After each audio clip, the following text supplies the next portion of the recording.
Okay, so we're live. It's been a little while, but this should be really cool. We're going to talk about the Peng Shuai situation, dilemma that's been going on in China since early November, and it's going to lead us into a large discussion about just what exactly is really going on in China, and specifically what's going on with regards to male-female relations, the gender system, the how that relates to politics, power, feminist revolutions, all that kind of stuff.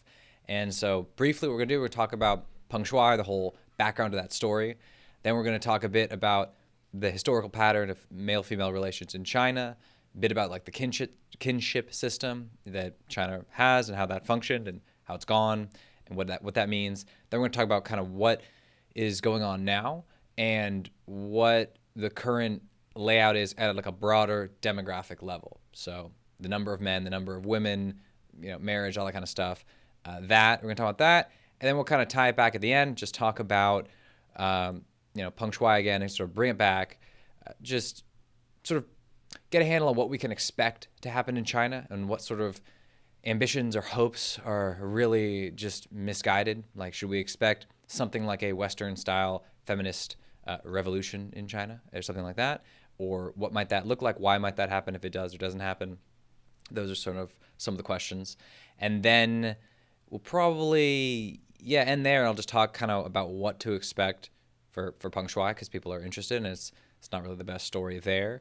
And then, what the Communist Party is up to more broadly, related to men and women in this whole bigger demographic question, which is kind of lost in the whole story about primarily sexual assault, which is how this is being framed. But let's get into it. So on November 2nd, a pretty famous Chinese tennis star named Peng Shuai published a blog post in China about her long on and off relationship with a major, very major Chinese official from 2012 to 2017. This official, whose name is Zhang Gaoli, was a member of China's Politburo Standing Committee, which, for people who don't know, this is the most powerful organization in China, bar none. Its rotating group of 7 members, currently 7 members, are, again, bar none, the most powerful men in China, people in China. But yes, in this case, they really are all men and always have been. There's never been a female member of the Politburo Standing Committee, and there almost certainly never will be. So that's an interesting way to start it. And Peng Shuai, basically, in her microblog post, she accused Zhang of starting a relationship with her in 2011, and then basically ghosting her after he joined the standing committee, and then contacting her again 3 years ago, so I think 2018-ish, after he'd retired from the committee.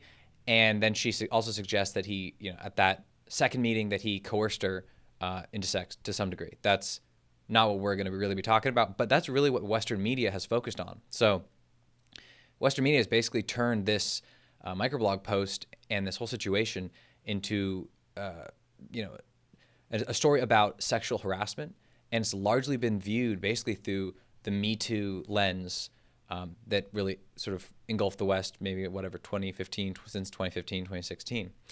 So for example, you go look at a New York Times headline on this story, and it'll say something like, quote, the headline will be, quote, Peng Shuai makes hashtag Me Too claim against Zhang Gaoli, or, quote, Peng Shuai's accusation pierced the privileged citadel of Chinese politics, end quote.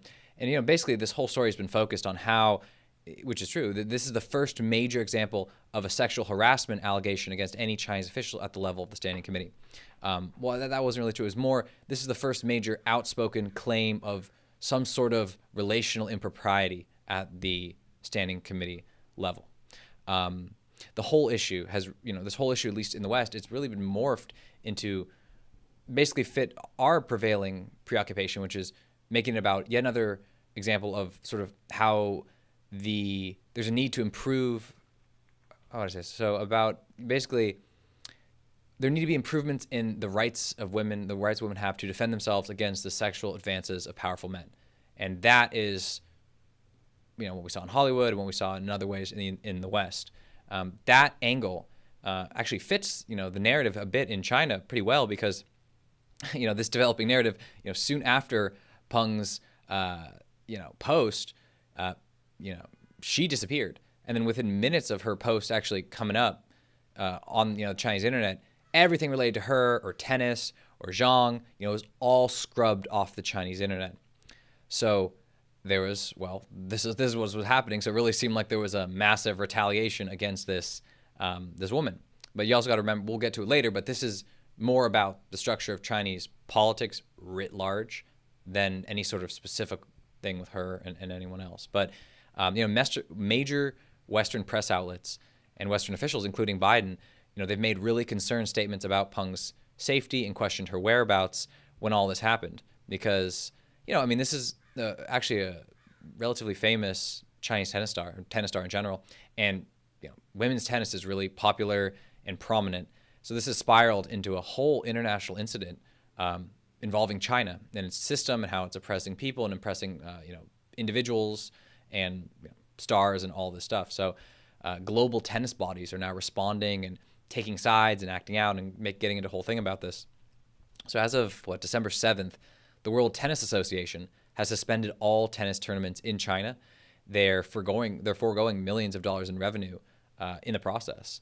But other groups are taking different sides. So the International Tennis Association is taking a more conciliatory look.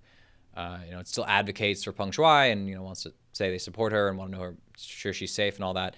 But they also said they won't, quote, punish a billion people, based on the behavior of one man. So this is different sides. I think the Olympic Committee is also taking a stand similar to that. Really, it's true, but it's also a bit of a cop-out because what we're really talking about is the nature of the Chinese system more broadly. Based on how things play out, meaning depending on how bad the publicity gets for these tennis groups, they'll probably change their mind. Like, so if something horrible happened to Peng Shuai, terrible, it really doesn't seem likely, but some sort of like Khashoggi sort of situation, they would probably really change their mind. But for right now, they've kind of read the tea leaves about how people feel about this, and they're willing to sort of, find a middle ground so for as long as they can sort of stand there. So that's what we're going to see with them. But, in the meantime, it's also put out a statement talking about how it totally supports women's rights and how it's concerned with Peng Shuai's well-being and all this kind of stuff. But, that's really, really not enough. So let's try and change the context here. So there's a real serious problem with the whole Western perspective on this issue. So what we're really doing is we're mapping our current Western preoccupation over sexual assault onto an incident in China, which is kind of very different from the way we're looking at it, and which has very, very different roots in China, and also for the way it's being read and taken in China compared to here. So when you actually read Peng Shuai's post, it really rapidly becomes clear that her primary concern was not the coerced nature of her sexual encounter with Zhang 3 years ago, but what came after. That was really what this is about. So the meat of the story isn't about that incident. It's about the consensual romantic relationship that she got into with Zhang for the next 3 years. And while we can, you can always question whether any of it was really consensual and there's power differentials and there's all this stuff, you can make the whole thing out to be like it was totally just, terrible, top to bottom, root to tip. But, for her perspective, there's much more of a questioning look at what love is and how confusing it is and all this sort of stuff. And it's not really trying to focus on the angle. It emphasizes that, mentions that at the beginning, and then it moves on for paragraphs and paragraphs to talk about very different things. If we look at this really honestly, if we really look at what this story is and what she's saying, this is not a modern story about sexual harassment, but it's really more of a classic story of a jilted Chinese mistress. That's probably a much better read on what's going on. Not what's happened afterwards and what the state is doing, but really on the course of this relationship. So Peng proceeds to go into like really excruciating detail about her struggles and travails and the various indignities she suffered as the mistress of a powerful Chinese political figure. She talks about the hurtful comments that Zhang's wife made about her when he wasn't around, about how she was always in the shadows, how their love and relationship could not be brought into the open. On the other side, she also talks about the endless fun they had, the many things, he helped her to see and understand about the world. And, you read this and you're like, what we're witnessing, what we're reading about is a very, very old story. And really, again, the meat of it isn't about how it started. Although that's what we're focused on. That's what we're focusing on in the West, and it could very well be extremely reprehensible and all that. But her focus is on where it went and what it meant, and what happens now. So, well, to understand that, we really have to get a bit more background on really just how male and female relations were structured in China for its history, and so how things were attempted to be changed in sort of the modern era, and kind of what they look like now. So let's just kind of quickly get into it. I mean, first thing to know is that China has always been patriarchal. I mean, that's actually a word that fits in this context. But even more technically, it's been patriarchal as well as patrilocal and patrilineal. So basically, men held authority in all spheres of society, women moved into men's homes, and family descent was traced through the male line. That's at least for the last 3,000 years. It's a bit different in other minority groups and other stuff in early China, but basically that's been the paradigm for all of imperial Chinese history. And in Chinese history, Chinese women have really only ever gained political power through their relationship to or influence over male emperors or warlords. So the most powerful female figures in Chinese history, again, political figures, such as Empress Lu of the Han Dynasty, Wu Zetian of the Tang Dynasty, or the last one, the Dowager Empress Cixi of the Qing, all of them gained their power by being the wives or the concubines or the mothers of emperors. And this also holds true in modern times. So, Jiang Qing, Mao's wife, was by far the most powerful woman in the history of the Chinese Communist Party and the People's Republic. And honestly, a lot of the men in the sort of the governing clique of the Communist Party right now remember that era and remember her and don't like it very much. So also something to keep in mind. But that's not to say, just all that being said about political power and where it comes from for women, that's not to say that women weren't immensely powerful within families, within family businesses, and imperial courts, where honestly a lot of women they ruled with an iron fist. And there's also been, you also got to be clear that there's also been many, many prominent Chinese women who held the reins of the Chinese state without actually letting the history books record it. So this is the stuff that doesn't get recorded. But anyway, nonetheless, the overall pattern is pretty as clear as it gets with everything I had just said. And so that's the first thing to know. The second thing to know is that the wealthy aristocratic part of Chinese society has always been polygynous and still is. So men were basically permitted to have as many women as they could afford to keep. And unsurprisingly, the number of women that a man possessed was also an indicator of his status. So he was doing everything possible to have as many as possible to show off to other men. And meanwhile, sort of the status of each individual woman was mostly a question of labels and official titles. But so sometimes, but rarely, Chinese men were allowed to have multiple official wives. But most of the time, that was a big no-no. In general, there was a major division between the wife, the official wife, and then all of the official non-wives, which another word for them is concubines. And concubines, which is what we basically now call mistresses, were basically women a notch or two below wives. And these concubines have been a fixture of Chinese elite society from the first millennium BC through to the 20th century. So there's not a time where you can talk about China and you can't talk about concubines. And, they were really everywhere. I mean, a common image many people have of ancient China is a rather iconic picture of the Chinese emperor sitting in his palace, surrounded by all of his concubines who, puttered around under the watchful eye of a bunch of eunuchs. And, this image isn't totally off.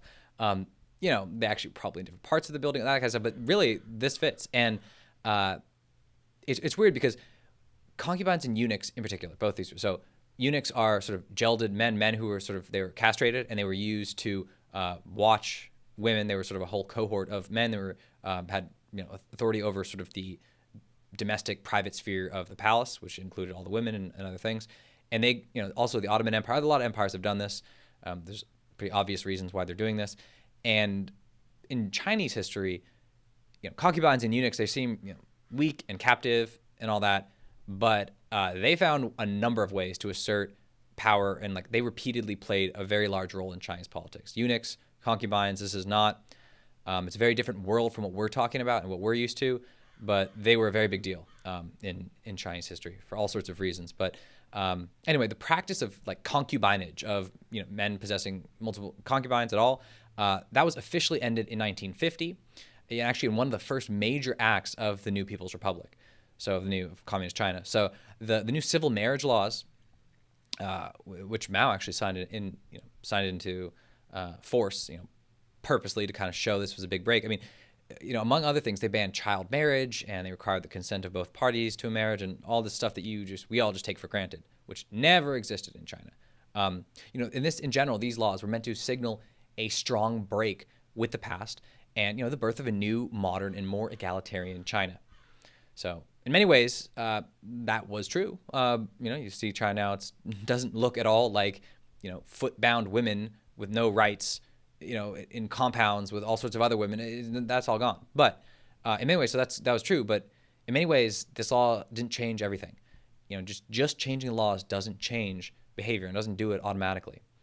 So, so powerful men in China, they still have relationships with multiple women, as men do in every country. I mean, not every country, but in all sorts of countries, including countries with, massive feminist movements that have been around for decades. We should think about why that is, because it's clearly still there. The government in China, it may have changed these laws. So there's no longer like a hierarchical set of women officially and legally attached to a single man, which is good. And, the Chinese elites no longer have hundreds of mistresses, but, the practice continues nonetheless. It's maybe not hundreds, but there are definitely dozens. There are men with dozens of women and stuff like that. That's well known. In China, the phrases you'll hear, modern Chinese phrases, will be something like Shaosan or Arnai, which are basically little third and second lady. So it's two new labels for mistresses, they're basically interchangeable, slightly different, but basically interchangeable. While it's technically not legal, all of this, I don't want to say concubinage because it has such an actual strong historical thing that went on with it, but having mistresses is technically not legal. But it's basically an institution in China for anyone who's been there. I mean, there are hundreds of thousands of mistresses dotting apartment complexes all along China's coast. And even the developments are derisively called concubine villages. Many of these developments are actively marketed to wealthy men for them to purchase as apartments for their mistresses. I mean, this is what's going on.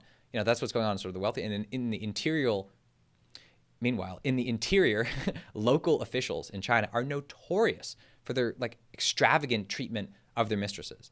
Among Chinese officials in general, you actually often need a mistress to seem like a real man. Just the way the culture and various levels of the Communist Party hierarchy, that's how it works. And you kind of need a mistress to be part of the club. So that's there. And as a result, many a Chinese political scandal involves a mistress. It's one of the most common natural soap operas that the country produces, which again, a lot of very similar to other countries. It's true. And, there's just stuff. I mean, it's so institutionalized that there's also all sorts of emotional things, all connected with mistresses and value judgments and all this stuff. We're not really going to get into it. We're more considering the difference between the past, what it was, and what's now, what the transition was, why it happened, and sort of what you could expect going forward. In China, it's like a lot of this is economic. I mean, modern mistresses in China, it's very much an economic transaction in a lot of ways. It's very transactional. It's about trading, sex or feminine behavior or maternal care or attention or whatever the man wants in turn in exchange for resources of some sort. It could be everything from a car to an apartment to to trips to clothes to pets to whatever.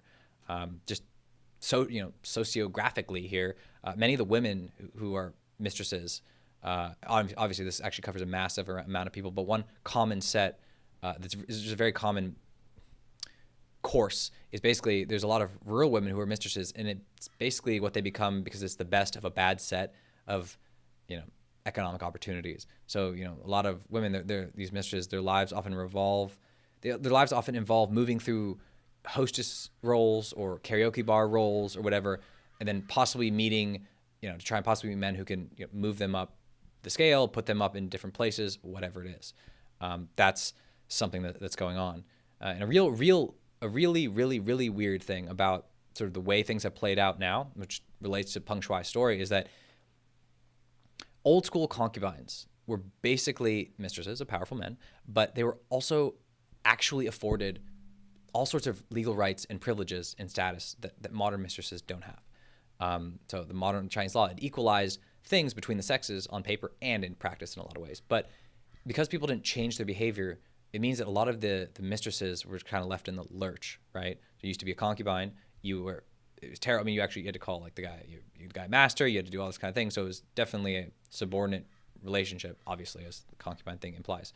At least not in terms of like the emotional and total social control that a lot of the concubines often took over the man or the court, all sorts of things. Like I said, they're a big part of Chinese history. But just in terms of the actual official thing, it was very, very hierarchical, and that's different. But it's just a very weird thing now where part of the reason things are so transactional, part of the reason you get these crazy dramas that spew out because of the mistresses, because the world in the shadows is in many ways almost worse than it was. Not worse than it was. It's just very different than it was for mistresses in ancient Chinese history. And if you don't, well, we get into it, but there's all sorts of economic things that go on, but that doesn't really matter. I mean, the point is that things are different, kind of changed, and things are a bit in the lurch, but this is probably just inevitable. I mean, the reason concubines had a status, the reason all that existed, is almost entirely because of children. So it's related to the fact that back in the reproductive era, children were on everybody's mind. Children just appeared, Concubines often produced male heirs when an official wife did not. Or they just produced an enormous number of children when no one was expecting it. And all of these kids needed some official relationship to, their father in China's patrilineal system. I mean, that was very important. So, back when the kinship system was everything, all this stuff really mattered, and you needed a way to work it all out. But in China's one-child world, and more broadly in a world where sort of industrialization and urbanization and contraception have created, cratered birth rates everywhere, this pattern really no longer holds. It's very different. The connection between mistresses, children, legacy, descent, and inheritance, it's been severely cut. It's been cut or at least severely altered. Like I said, there's a lot of economic gamesmanship that goes on between mistresses and guys and all this kind of stuff. And children are often, sadly, bargaining chips, and sadly a lot like property too, in a terrible way. But it's a different world where, back in the day, mistresses no longer have to deal with like the brutal, often deadly battles they would wage with other concubines and consorts and wives, and they didn't have to do all this crazy gamesmanship to advance their children's interest in the family and within all this kind of stuff. At the same time, they also have to advance like the kid through the really punishing Chinese or schooling system and all that. So that's the general care of people for their children still there, but the world's just very different. I mean, the situation for these mistresses is in many ways more lonely and isolating, and in certain ways demeaning. You used to be part, humans are very social creatures, and they used to be at least part of a large, complex, group with all these relationships. Now, it's a world in China of a lot of unacknowledged women sitting and waiting around in apartment complexes all by themselves and comparing themselves to each other and friends and all that based on sort of material objects and stuff like that. This is Peng Shuai's world, this is Peng Shuai's world. I mean, she had an encounter with Zhang in 2011, and then she goes years without seeing or hearing from him. That's an extreme version of what you see all around China, although it's different. Like he has, again, way more leverage and control and all that kind of stuff, which we're going to get to later. But this is what's going on in this world I'm talking about. It is in the shadows, right? It isn't in the shadows. Like I said, there's all these known things that you need a mistress if you're in the Chinese, the Chinese government hierarchy. It's very clear also in some Chinese business circles. That's also very true. This world isn't in, it isn't in the shadows. It isn't all in the shadows, at least. Even though it's off the books, it's real. So, even when Peng Shuai met Zhang for the second time, I guess, his wife was with him. His wife was in the house when they had sex. She knew what her husband was doing and was letting it happen. Peng even, had clearly had repeated contact with her and had developed some sort of affection for her. I mean, she calls her Auntie Kong in her blog post. And again, you could say that it's all sort of patriarchal control of every woman everywhere all the time. So it's the wife and it's everyone. That's a view to take as well. But the point of all this is really to show that this Peng Shuai situation is connected to more than just sexual assault. This is why I brought up all the past, basically, because this is really what's behind I mean, the question of sexual assault is really about the present and future status of women in whichever country you're talking about. And for the present and future status of women in China, this past is very important. And it's often, it's often the issue behind the issue when people are talking about power relations between the sexes. It's just like, well, where are things going? And so what I'm going to try and do here is say, well, basically, what can you expect in China? Or if there is some sort of real change in the male-female relations in that country, what would it look like and why? This is the real question. So, so this is the real question. And kind of what I'm getting at is that a lot of media outlets are using this issue, for very good reason, very easy, kind of like a softball, thrown at them by the Communist Party. But it's an oblique way to address the issue, of women in China. But the real rub here is, how is the West going to impact, the advance of feminism or the status of women in China, right? We're way past the world where China is looking to the West for much of anything, especially sort of on a lot of social questions. So, this is the real thing. I mean, I think a lot of people in the West are thinking or hoping or at least pretending like this might advance the cause of women in China while sort of just punching the Communist Party in the eye, which is fair, not a bad hobby to do. But the real trickier question is just like, where are things going and why? And so, broadly, I mean, for a long time, there's been a movement to push for women's rights around the world, and it's done a lot of good. But realistically, there's basically a zero chance any of this Peng Shuai controversy will move the needle on that front in China. In fact, it's probably going to have the opposite effect. And in general, Western attempts to help spur a sort of similar female consciousness that you see in the West, in China, unlikely to succeed, really at all. And in general, the increased, female autonomy and independence seen in China today is almost entirely the result of the successful development of industrial capitalism in that country. It's not related to any overt pushes for rights and all sorts of stuff. I mean, the actual early Chinese Maoist kind of era, early Communist People's Republic era, that had way more sort of overt egalitarianism and all that kind of stuff. So that's actually gone when the actual advances were made. So it's a weird thing to consider. But it is not, in general, the changed status of women in China is not the result of foreign advocacy either. And interesting enough, I mean, while final authority is still held by this group of men, and often a group of men all across the country, the average economic and social freedom of women in China is really by far the best it has ever been. Remember, in the early 20th century, Chinese women still had bound feet and could not walk around. So obviously there's it's already moved so much. It's one of the many wrenching social changes of the modern world that China is still trying to process. We always got to remember that China has had so many changes have happened in China so quickly and so rapidly and on so many fronts, and it's such piled on top of each other that it's still trying to process even some of the most basic things. And I'm not at all trying to excuse China for anything. It's just more that we lose sight of really how far this country is from what it has been, and not in the sense of like, oh, progress is like, in the sense of like, oh, wow, there's a vertigo here. This country doesn't even know where it is or what it's trying to do. Again, we always assume it knows exactly what it's doing, what it wants to do. It's really not like that.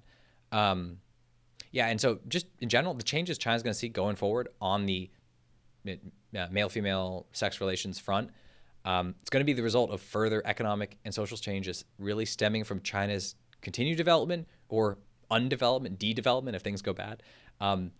If it isn't already obvious, the Chinese political system is way too rigid and defensive and inflexible for there to be a sort of massive female attack the patriarchy type moment in that country.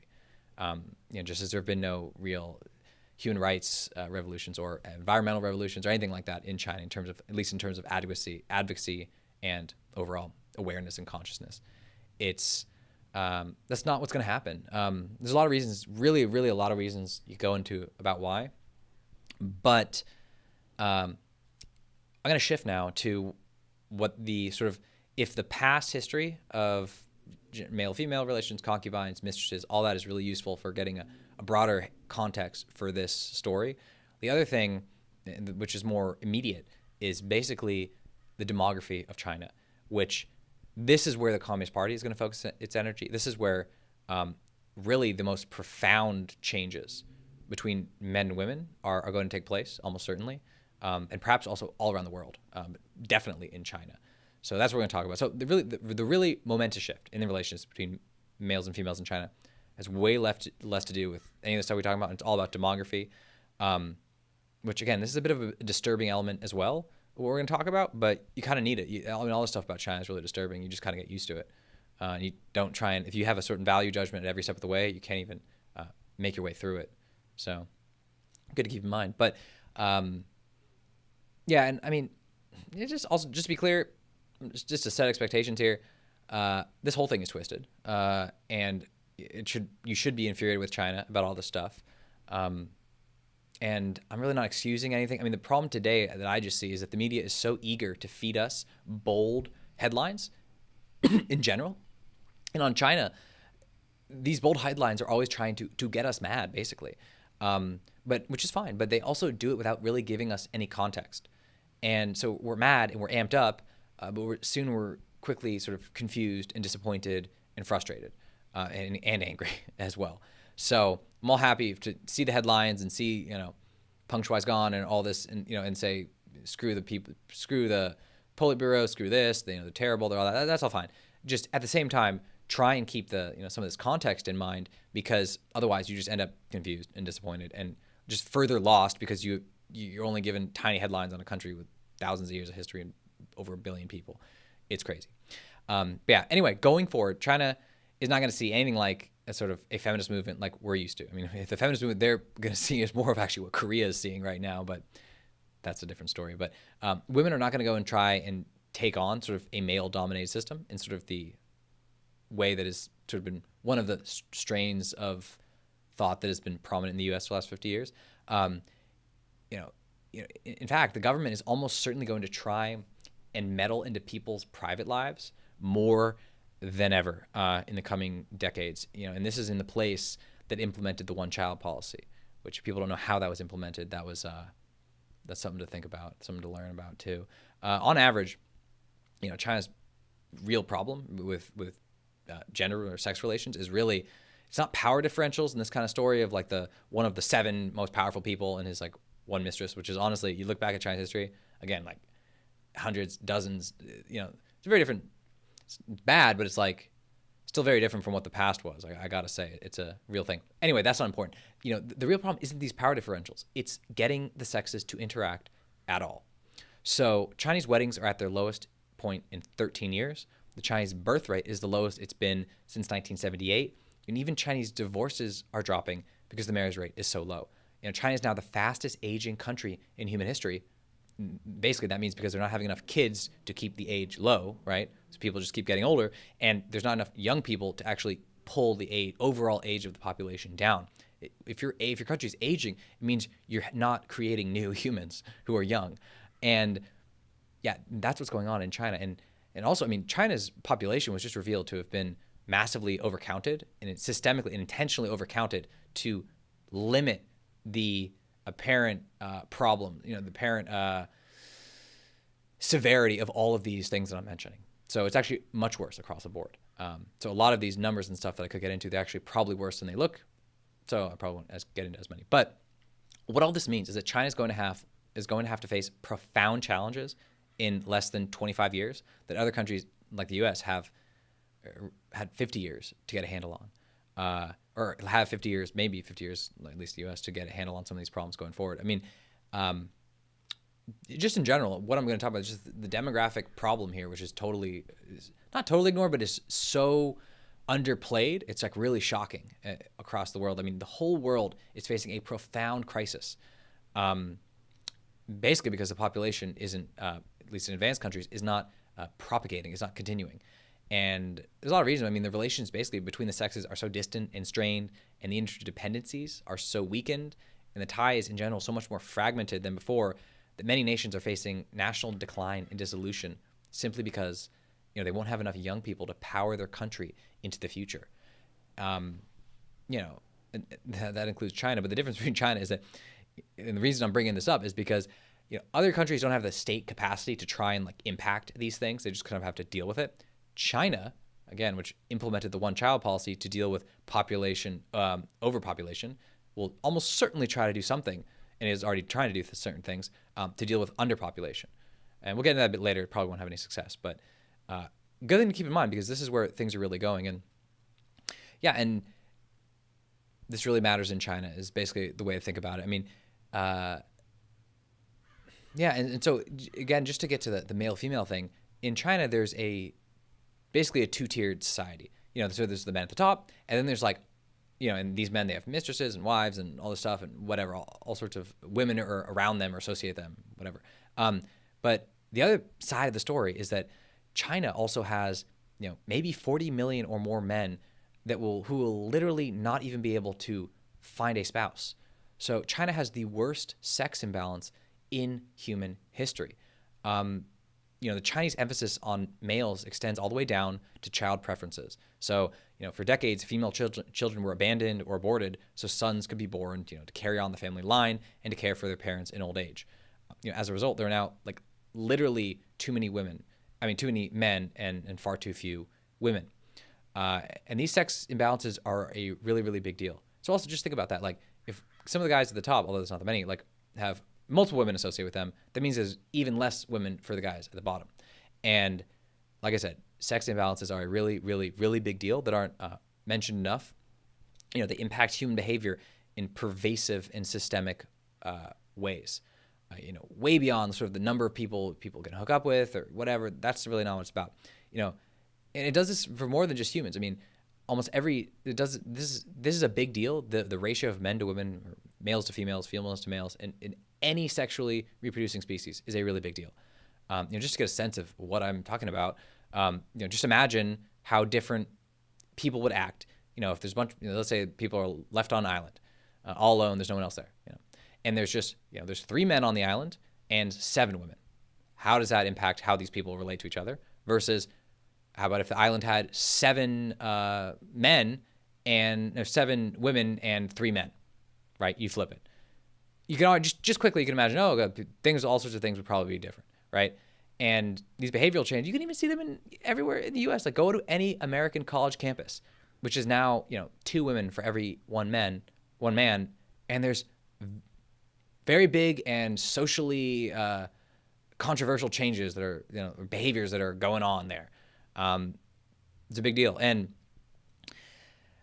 honestly, the sort of all the massive systemic shifts in behavior that sex ratio imbalances create is probably too much to get into right now.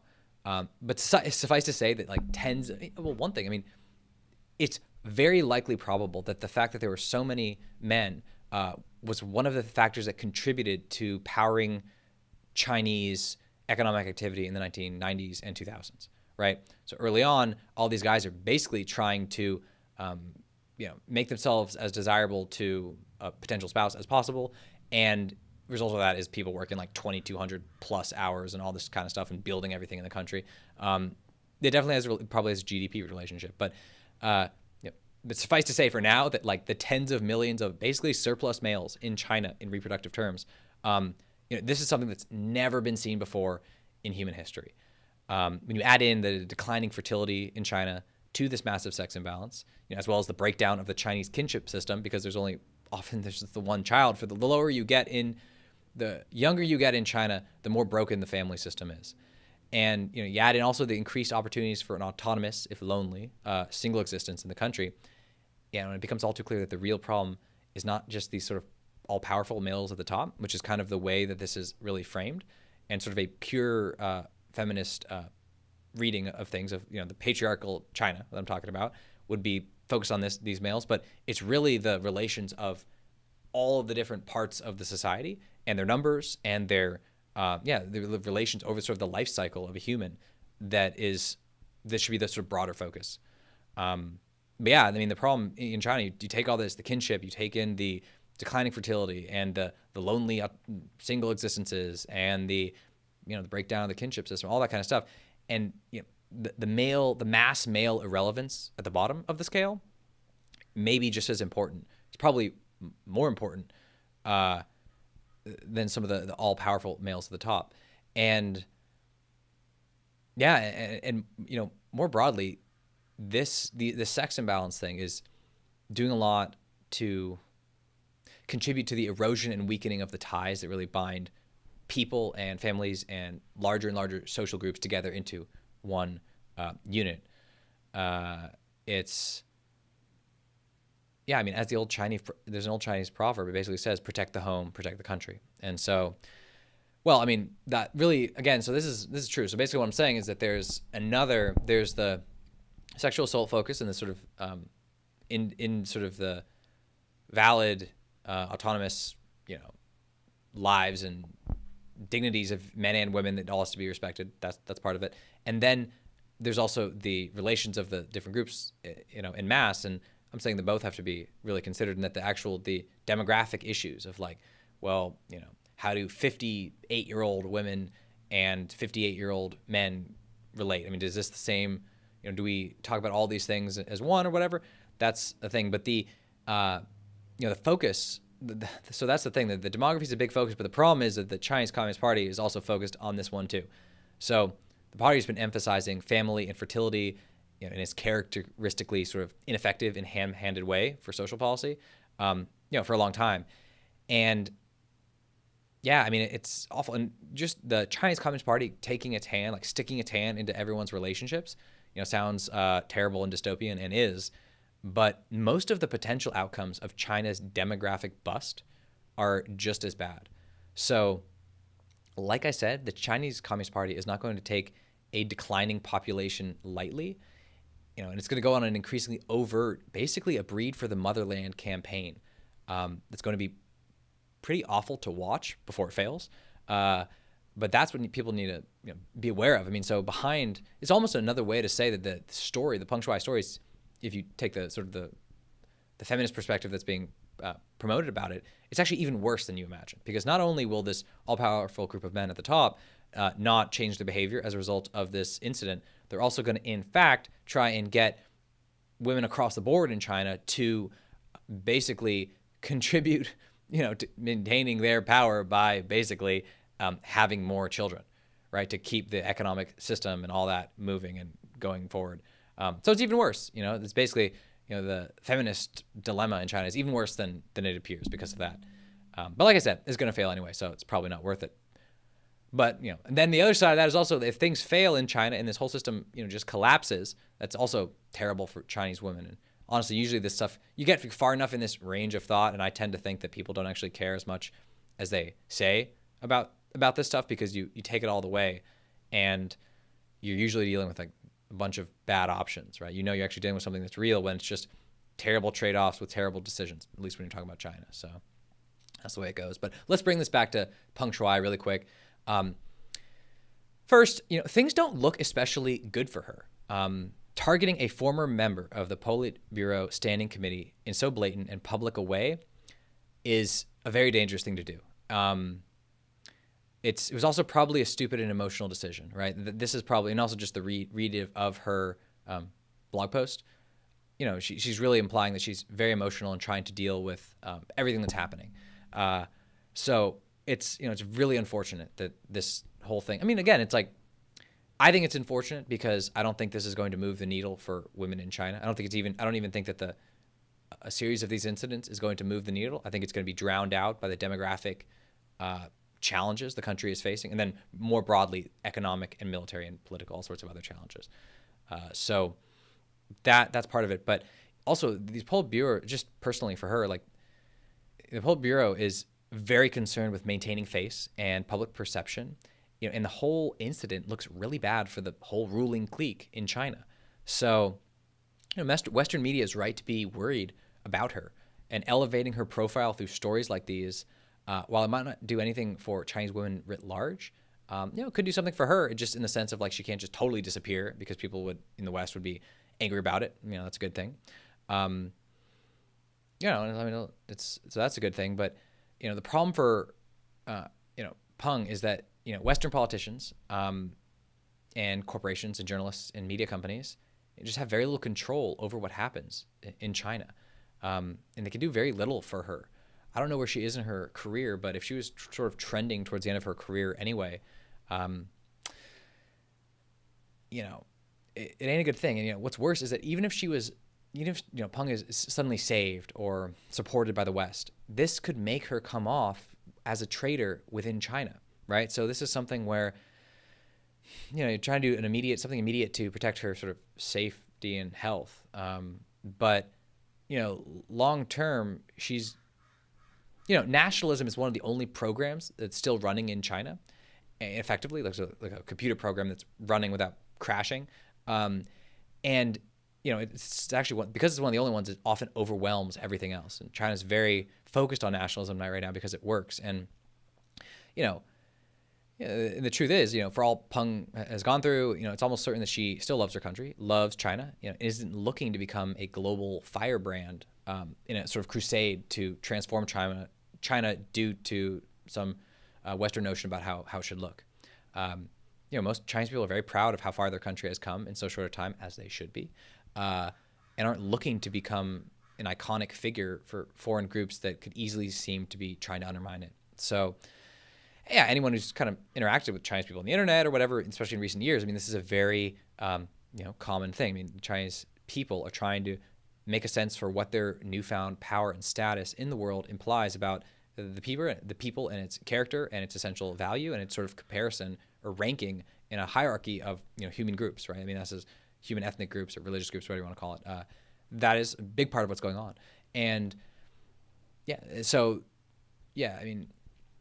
it's just a tough one. The whole Peng thing is really a tough one. Most likely, there's a story that's going to fade, and she'll sort of appear in different places. But yeah, it was really a weird thing. But in general, trying to reconfigure.